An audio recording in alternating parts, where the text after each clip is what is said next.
Alo, chào các bạn nha các bạn.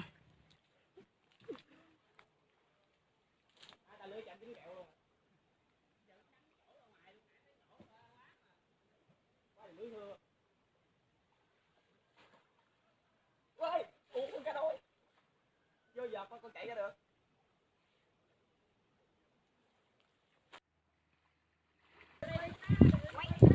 Thấy không? Thấy.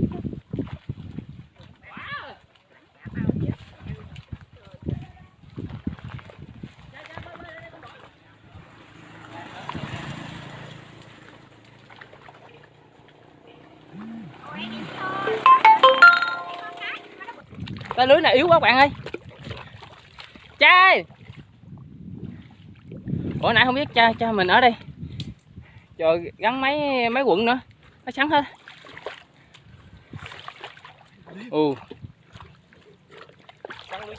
Sắn chỗ lưới hết trơn rồi. Rồi gỡ nè đây. Cá chét nè bạn. Đây gỡ. Ê, gỡ bỏ vật luôn. Đây, cá chét nè bạn. Ui, nãy kêu cha mình gãi ra nhiều mà không biết. Quá trời sắn chỗ luôn rồi. Này mình mạnh mới được. Nãy thiếu. Đây nè. Đây sắn đây. Wow. Wow.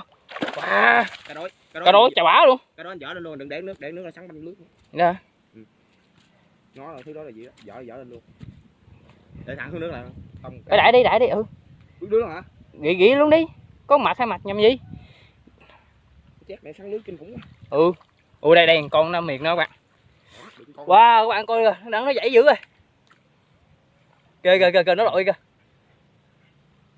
Quá. Tuốt nó kìa. Wow. Tuốt gì? Cái này anh chơi hai mặt sao tuốt? Đồ các bạn.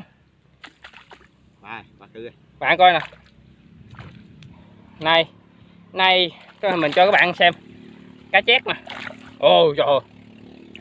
Đây, bạn xem nè. Nó sắn ra lưới cỡ này nè. Nãy giờ tháo cái đầu thôi. Tháo cái đầu mình chở ra chợ. Chưa đáng rồi vô thiệp ta không lẽ đi hoài kỳ. Trời ơi, nó kêu tao đi. Đây, giờ mình cho bạn xem cá với xuồng nè. Đi hoài kỳ ta nói gì. Đây. Ta nói bộ dặn của người ta chứ không lẽ mình đi. Đây cá nè các bạn. Wow. Đây.